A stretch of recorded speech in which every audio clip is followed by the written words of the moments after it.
my selling process sort of was basically hanging around the coffee machine and chatting to people as they came by. And ultimately, what I built up as a good way to sell was actually not to sell, was to just build relationships. So you get to know people and you talk and you exchange points of views or whatever topic is being discussed, etc. And that's the sale happens automatically, if you like, because people ask you, what do you do? And why are you here? And so on.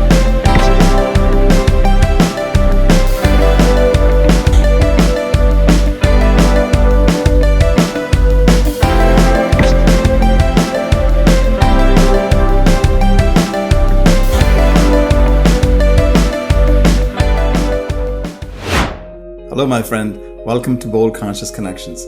My name is Raju Panjwani, and I'm just thrilled to have you here. So this channel is dedicated to exploring the journeys of visionary leaders, entrepreneurs, who really dare to follow their dreams, their passions, and create really impactful businesses. So if you're looking to become an entrepreneur or otherwise seeking inspiration to elevate your career, well, you're in the right place, my friend.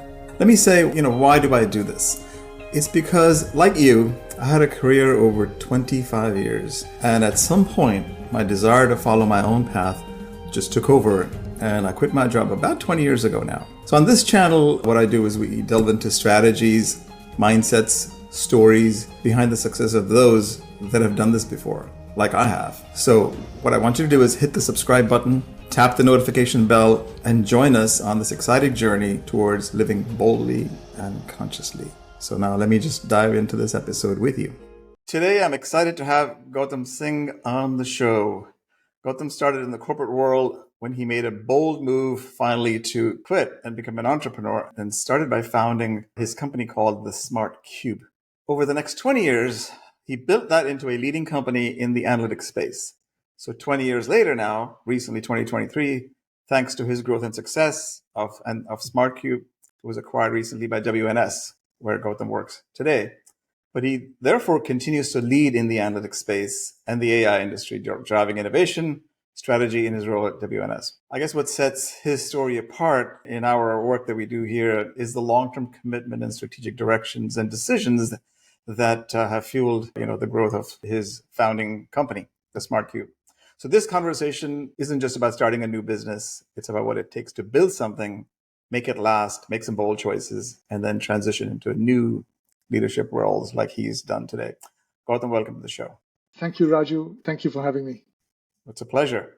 So why don't we just dive into a couple of things? And by the way, if we're listening or watching, there's a rapid fire that you will find fascinating, because I always find rapid fire makes you think fast, but then you cover things that you didn't cover before.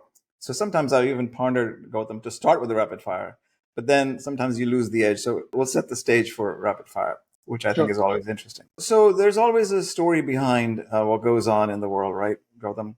You've had a remarkable journey, management consulting for 8 to 10 years, and then you took all that experience into founding your own company. So what sort of personal values, experiences from your early life influenced that decision? And then was there a defining moment that shaped your path?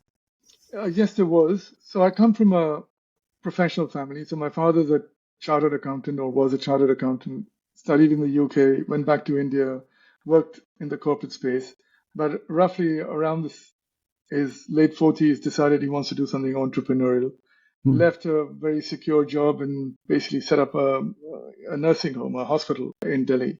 And my mother, although less educated, was, as in she went to university, but not an accountant or anything like that, was very, very entrepreneurial. And right from after she got married to my dad, she's always done something or the other. So she's built multiple businesses which still exist. And my sister has now taken over them since she's the only one in India. But I've always had that entrepreneurial itch in me through my childhood days.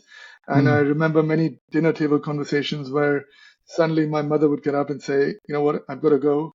I've got to deal with the work situation, and work comes first. And that sort of stuck with me, even when I built up my own little enterprise. So I've always wanted to do something entrepreneurial. And around the 1999-2000 timeframe was this whole Y2K time and the internet coming of age. And a lot of my colleagues, not just from the consulting firm I used to work with, A.T. Kearney, but people of my sort of vintage, were going about setting up businesses or joining startups. So originally my plan was to go join a startup as well.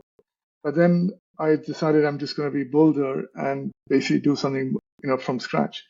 And so it was both some inherent subconscious entrepreneurial itch, if you like, as well as what was going on around me at that time when I decided in 2003 really to take the plunge. Well, does that mean? I mean, that's amazing. Obviously, your parents and you say your mother was less educated. Sounds like she was very much on the ball, and it's about building something. So boldness is a big part of what we do here. Bold and conscious is the name of the podcast here. So I wasn't going to talk about this until later on, but looking back, can you recount a moment? I know you're already entrepreneurial in your thinking and had the itch. When was that choice that was so pivotal for the success? And I'm sure there are many moments in your founding this Smart Cube, and I'd like you to also talk about what it is. What is Smart Cube? So people who are not familiar with what that was, it's in the research analytics space, yes.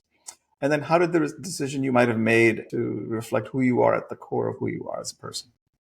So, as I said, I wanted to do something entrepreneurial. I was working in a consulting firm and I could see an opportunity to do things differently. In particular, leveraging the fact that I came from India and I knew the kind of talent that there is out there. So I felt that there was an opportunity to unbundle what we were doing in consulting and separate out the analyst level capability. In other words, the starting point, before you become a subject matter expert and people are buying your time because of your expertise and experience from the rest of the consulting process. And that's the bit that I could leverage and build out of India. So I had no idea what I was going to do beyond the fact that I wanted to leverage teams in India to unbundle the consulting value chain and go to And were you market. based in London at the time as well? Where were you at the time? Yes, I was in London. I'd been out of India since I was 22, and I was around 36, 35 at this point in time. So yes, I was based out of London, actually quite disconnected from India at this point in time, but again, keen to take the jump. And I just had I was married. I had a daughter who was 2 years old. I had a big mortgage. So everybody told me, "Are you crazy? Why would you leave a good job?" And I was doing very well within Carney and my consulting career. But frankly, if you get bogged down by those kind of analysis, you'll never do anything. So for me, the risk was zero because I knew if nothing worked out, there was always not just Carney, but frankly, I was confident I would get whatever, I wouldn't go hungry. So mortgage or no mortgage, a young child or no child was not the reason to not do something. If anything, it was more of a point in time where I was ready to take on and do what I really wanted to do. Plus, I'd been working for 10 years in consulting, so I wasn't a 25-year-old. So I had money in the bank. I had enough savings to basically blow up. And that was the intent. I'll blow up what I've saved, and if it doesn't work, I'll start again. What's the risk? So at least that was my thinking. Awesome. It's funny you mentioned these things, and I actually just recently wrote an article about what is your self-employment or entrepreneurship quotient. I don't know if you saw that. This happened Yes, I did. last Yes. week. Yeah. So it was one of these moments of creativity that I just like, okay, I got to start writing what I went through, and like you're hitting on like the having some money in the bank, but also like how much money should it be and what's going to be comfortable for me, and then no matter what anybody tells you, it's always going to be harder. And that's just one of the 6 things I wrote down. But what are some of the top 3 things that people listening to this or watching saying, I want to be an entrepreneur. We got the itch. I did too when I left 20 years ago. And so did you, and you actually had a very successful launch of your startup. I didn't. My first 3 were a disaster. So what are those maybe top 3 things you can point to that people should be not afraid of, but because you can't be afraid, right? In these decisions that you just made, because there was nothing to lose, right? I think it's self-belief. So if you believe in yourself, then you take the plunge. The reality is, if it doesn't work out, you have still learned a hell of a lot. And that learning is even more valuable to your next employer than if you hadn't taken the plunge. So it's actually, you're making an investment. You're not taking any risk. Whether it works or not is secondary. Right. So that's point number 1. The second point is the reason to do it is not to get rich, because that's a byproduct if at all it works out or if it doesn't work out. The reason to do it is because you feel you want to do something different. You really are keen on it, and you will basically make it work, or you'll give it your best shot anyway. And then whatever happens, so happens. So I don't think you need to think too far ahead and saying, oh, I'm going to be the next Bill Gates or whatever else. So that's point number two. And I think the third thing, more than anything else, is you don't realize until you jump in that it's ultimately 99% perspiration, 1% inspiration. It's hard work, but if you have the belief and you give it, because you've taken the decision, no one's forced you to it, the kind of effort and perseverance you will put in, you will surprise yourself more than anybody else. So the reasons to do it are self-motivational. They are self-belief, as opposed to anybody telling you to do something. And the reasons to do it are not financial to start with. And most importantly, it's not a risk, it's an investment. You're talking my language, Gautam. This is Sure. it. It's the crux of it. So, of course, this kind of growth that you had and the exit you had, which is not so common, right? I mean, you had 20 years of blood and sweat. So two things come to mind. Clearly, that would not have been without challenges. As you said, it's always hard work. Is there a story that you can share about a time when things didn't go right for you, or as personally or otherwise, that affected your professional life, or vice versa, of course? And then I got, what was the learning? so I've got many stories. There are many occasions where the entire sort of business could have gone under. And those are testing times. But that's where I guess it comes down to your own self-belief and the perseverance thing coming in, as opposed to giving up, if you like. So there was an occasion where I think we were 4 years old or something, and I was 50 employees strong. And again, obviously, I can't name any of this from a client perspective, but one of my clients, one of my bigger clients, decided that this thing is so good that I'm going to go set up a captive in India. And so he flew to India. He took his second in command and said, we're going to set up our own thing, so we don't need the, Gautam's business, the small cube as it was called. But not only did he do that, he came to Delhi and over a weekend interviewed all 50 of my employees and offered them a job. Now, there's nothing wrong in what he did. There's nothing illegal in what he did. And frankly, it's a free world, so why not? But it was a big challenge for us. But what I hadn't realized is that the 50 people who worked for me, and I had a very strong, it wasn't just me. There were three founders, and the guy, the guy who was managing stuff in India. We had built up a very strong team, and we lost only one guy, even though they were offered significant Oh, pay wow. rises. I think it's important when you build your own business that you're not just building a sweatshop, you're not just building a company, you're actually getting together a bunch of people and building a culture where people want to work together, they want to work with you, they see alignment in the vision, the strategy, and so on. And that's what, will hold you in good stead down the road. So that's one example. I'll give you another example, which is completely different, was, we had grown to a significantly bigger size. We were probably 10 years old at that time. And we didn't know this, but office complex that we had most of our operation in India was in a big estate. And the landlord, which is unbeknown to us, as a small company, but the landlord had essentially built commercial property in what was meant to have been a charitable, not-for-profit Huh. piece of land. So we got 24 hours notice before we were told that this whole place was going to get sealed. And Wow. essentially, if my company premises were sealed, that was the end of our business. Sure. And I think within those 24 hours, the entire team got together. We moved all our key infrastructure. We rented a Regis type place in Delhi, and we moved out of those premises before those 24 hours expired because, yes, the next day the whole place was sealed. And of course, we Wow. lost all our desks and everything else, but we took our computers and stuff. We set up in a Regis type facility. And again, it's down to the people who did it. It wasn't me flying to India. I didn't have Right. time to do it. And we didn't lose a single hour of client work as a Well, consequence. well, that's a great success story, obviously, but not without its pangs when you're going through it. But that's attributed to your team, as you said, right? It's just you had that sort of connection and the culture that you built. So, again, this is a little personal from what I observed talking to you earlier as well, Gautam. You're a very humble guy, as I see it. I mean, you're modest, you're soft spoken. And there's a lot of tussle out there today in today's world where people who are corporate executives who want to leave become entrepreneurs like you and me, but they haven't ever faced the idea of actually not just marketing, but selling. Because selling, that's your lifeblood in any business. Yeah.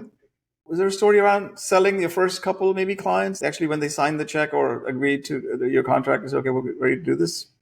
Are there a story or two there? Because that's to me a big deal. I wasn't a sales guy. I was a management consultant. So, and I was, even though I left at 35, I was sort of a principal there. And the selling was done by the partners. So I hadn't sold anything to anybody until I started my own business. It was me selling, and people were frankly, because the brand wasn't built. So yes, there's lots of good stories and stories that didn't work out, which we learned from. Let me pick a story that did work. I couldn't afford to sponsor conferences, but I knew that conferences is where my target clients would be attending, and I need to get in front of them. So I managed to, pay what I needed to pay to attend as a delegate or whatever, which is much cheaper than sponsoring a booth and sponsoring, part of the conference. And my selling process sort of was basically hanging on the coffee machine and chatting to people as they came by. And ultimately, what I built up as a good way to sell was actually not to sell, was to just build relationships. So you get to know people and you talk and you exchange points of views or whatever topic is being discussed, etc. And the sale happens automatically, if you like, because people ask you, what do you do? And, why are you here? And so on. And then they open up and said, okay, you know what, maybe you should talk to my guy. When I get back, I'll introduce you or whatever. And you come and tell them what you do because I enjoyed our conversation, so to speak. Right. And that's what worked for us. And then after that, at the next conference or the conference after that, I would introduce people that I was wanting to sell to people that I was already working with. And they did the selling for me. I didn't do any selling. I was building relationships, if you like. And again, relationships were also being built for the sake of building a relationship. If a sale came out of it, great. If not, I've made a new friend, so to speak. That's a story in terms of what worked. Yes. There are lots of things that didn't work as well. Well, that's okay. Tell us about one that didn't work. Yeah, sure. So a lot of times I was trying to follow the typical sales process of, okay, we're going to get a list of people that I need to target. I contracted a agency to basically make cold calls, follow up with emails, and so on and so forth. And I wasted a lot of money doing that. And the learning from that is you don't sell through push. You sell through pull. And the pull is created through relationship. It may be slower, it may takes more effort, but it is far more effective and far more longer term. And I wasn't really looking to flog something once and then lose the client. The intent was to build long-term relationships. So this whole concept of direct selling didn't work for me. And I think it's a bit of a spray and pray type process that perhaps works when you have an established business where you have a brand and then people can relate to the brand when someone cold calls them. Sure. But as a startup, there is no shortcut to you yourself as a founder going out there and building those relationships. Well, so true. I mean, I know you had an experience with COVID, but at your peak with your business. Was the selling different? I mean, obviously it was different, but was there a challenge there? And so for people who are listening to this right now, thinking about, hey, I've got a great idea or whatever that I haven't nurtured yet, but I want to be able to go out and do this. Everybody's selling all the time. We all know that, right? Because we're selling a story, we're selling something. But as far as a transaction that results in a sale, what could they do differently in this world? Because most people are hybrid or remote. And then while the conferences are coming back, it's still a very long, sort of not long, but way different than what it used to. I think so the world has moved on, but it's created new opportunities as well. So we need to adapt is the key message. And all of these new technologies or frankly mindset changes, so hybrid working, is as much an opportunity as it is perhaps a constraint in the old way of doing things. Right. But now with hybrid working, people are reachable more, 24/7, not just 9 to 5. People are not just going into the office and saying, okay, I'm in the office now, I'm available, and 5 o'clock you switch off, or 6 o'clock you switch off, or 7 o'clock you switch off. Right. It's now 24 hours. And there are other channels to connect. So you have LinkedIn, you have social media, you have WhatsApp. And therefore, frankly, the bigger opportunity is it's easier to understand your potential person that you're trying to connect with, because you can figure out through other channels as to what their interests are, what are they liking, what are they commenting on, and it's all digital, so it's analyzable, so to speak. Right. And actually, it creates even more opportunity than perhaps the old world, where I had to wait for a conference before I could get hold of somebody. And now I wouldn't say stalk them, but I can definitely approach them on Right. multiple other channels where we might find common interests. Right. Just as you and I connected, even though we met, I don't know, donkeys years ago, but we connected on social media. Well, we did, but that's the current medium, right? So to your point, Yeah. but I think I give that credit to you because you built that relationship way back when. And you were one of the few people that I felt like I had that connection, but I don't know what happened. So let me catch up. So it's just, I think that credit goes to you for your, And to you. Awesome. So I have lots of questions, and I think Sure. I want to get to the rapid fire because that brings Sure. out some other interesting things. Are there, I mean, your definition of success changes, of course, and in the business world, success is always about revenue or profit, etc. What does success mean to you now, professionally and personally, than it did back then? Yeah. So I strongly believe that even after 20 years, I wasn't done. My journey was not complete. If anything, there was a big realization that I can actually leapfrog the growth that was built over 20 years under a bigger umbrella. And WNS really fitted in perfectly with my own ambition and their ambition. So it was a win-win for both sides. But I did believe that there was a confluence happening between the work I was doing in analytics and data with big business transformation and outsourcing, which is what WNS comes in, or business process management. And frankly, I could scale up my business to a far greater extent when I can marry it with domain and process, which is what they brought in, right? For me, the journey isn't complete. If anything, it's even more exciting. I'm almost starting again, so to speak, now that I have so much more of infrastructure that WNS has already got and provides to me to be able to turbocharge and leapfrog whatever I was doing with my little business for 20 years. Right. And in particular, because most of my clients were Fortune 500 companies, I was just, a tip of the iceberg in terms of my value add to them. But under a WNS umbrella, there is a much bigger value to be brought to the clients for their benefit, of course, for us as well. But in the spirit of, I'm not selling, I'm building relationships and bringing value to the table. That ability has just been significantly, turbocharged. So in the transition from entrepreneur, because we're going the other direction now, entrepreneur back to, being a leader at WNS, how has your approach to leadership evolved for you? And what internal shifts or realizations that you've experienced that now change how you lead others, at WNS? Sure. So first of all, I don't think I lose my entrepreneurship because I'm still being given quite a bit of entrepreneurial remit to go build this thing. So that remains. But of course, I'm now part of a bigger company. It's a corporate. There are rules. There's governance, etc. So the bit that I said even up front, the need to adapt is quite important. I can't assume that I can call all the shots because I'm no longer boss, if you like.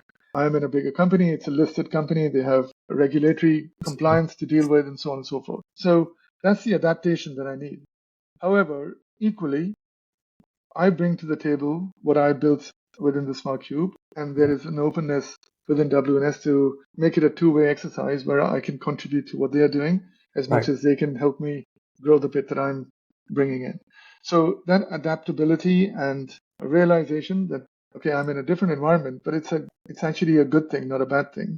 I can actually do more in this new paradigm than I could do on my own, even though I'm no longer, CEO, if you like.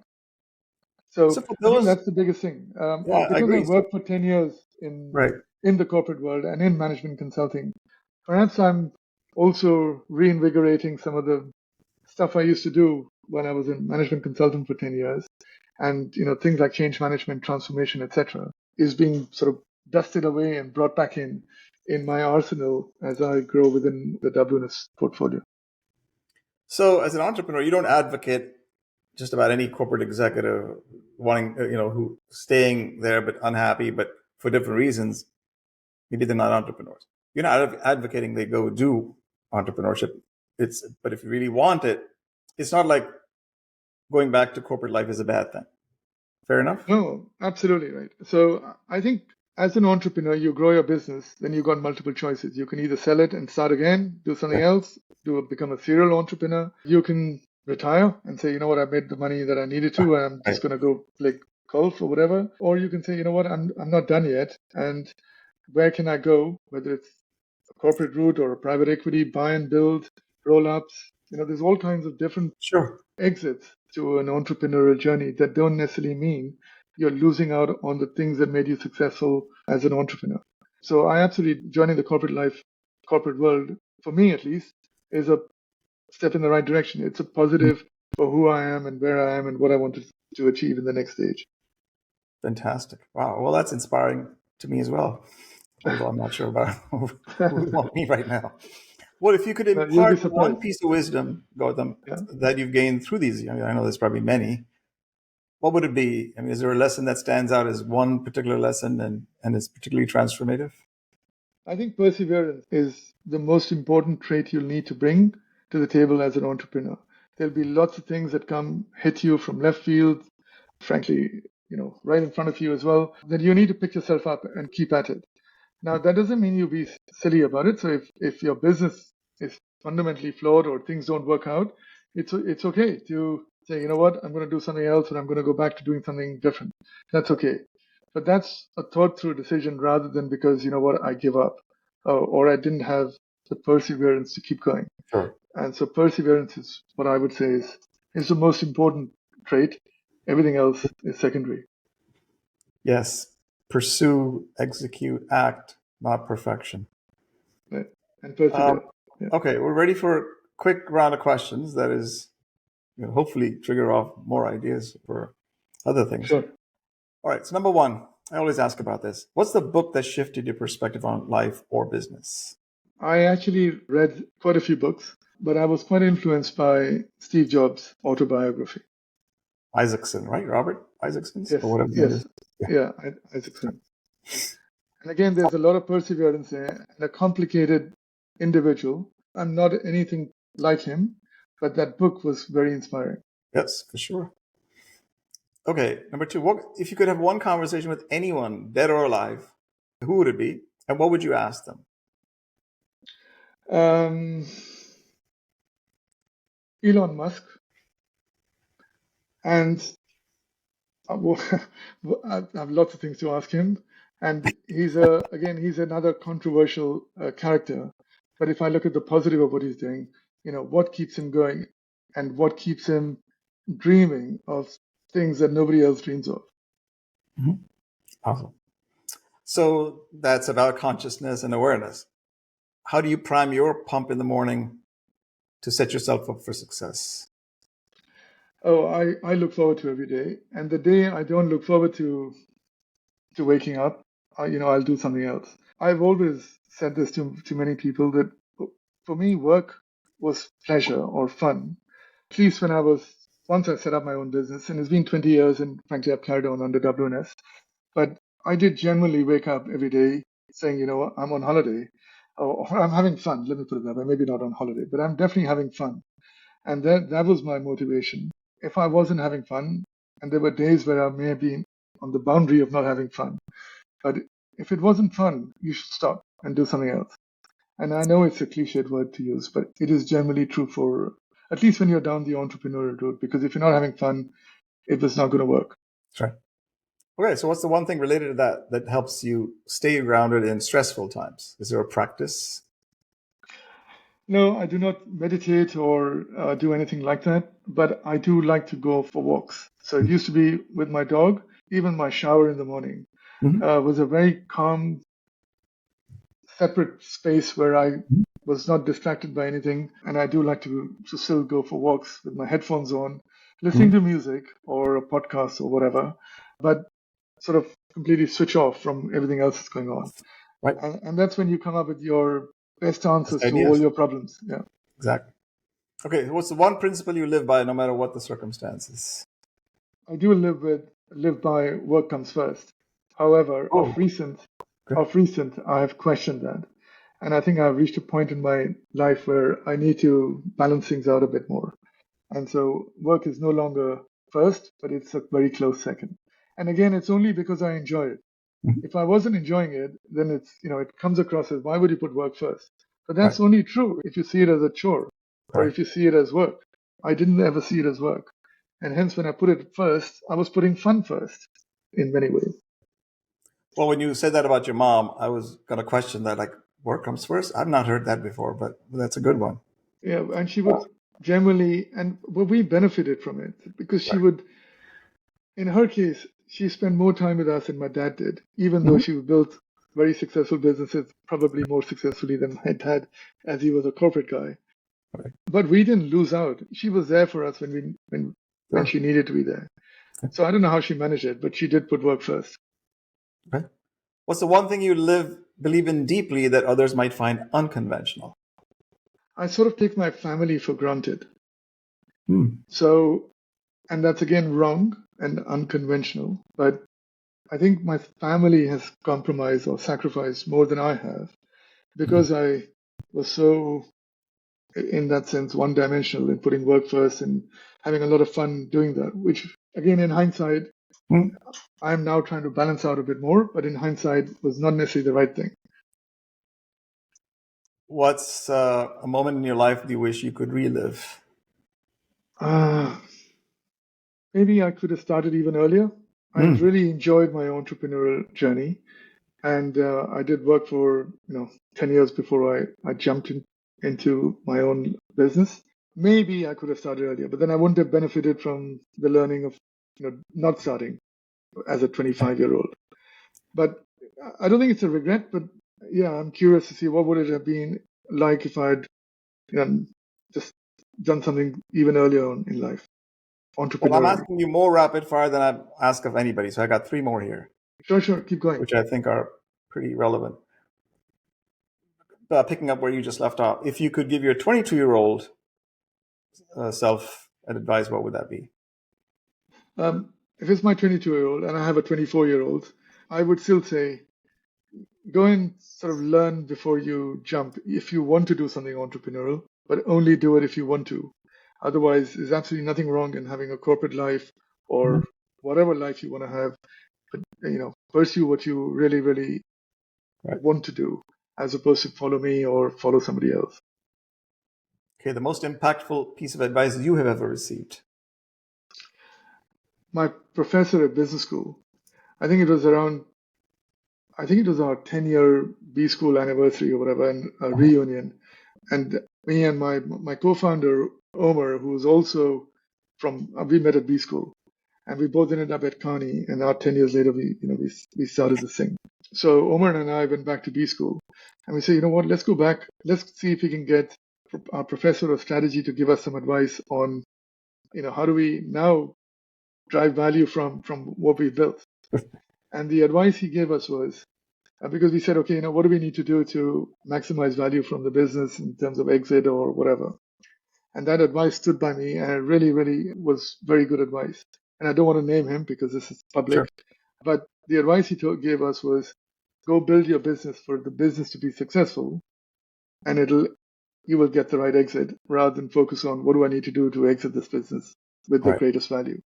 And so Beautiful. from that day onwards, we went back and said, you know what, screw the exit. Let's just keep building this thing. And when the time is right, we will drive value from it. Right. And we really did live up to that. And it paid off for us. Beautiful. All right. So one last question. If you could describe your journey in one sentence, what would that be? It's been the most fun. I couldn't have asked for anything more. Awesome. So that's your gratitude. That's beautiful. That you're grateful for all the moments you've had with probably your team, your employees, your founders, everybody. Oh, So absolutely. Yeah. very inspiring. So before I let you go, in the vein of thanks, I always ask this question too. What might have you discovered on this call in the last 30 minutes or so? Um, I think it's been good talking to you, Raju, and actually reconnecting after many, many years.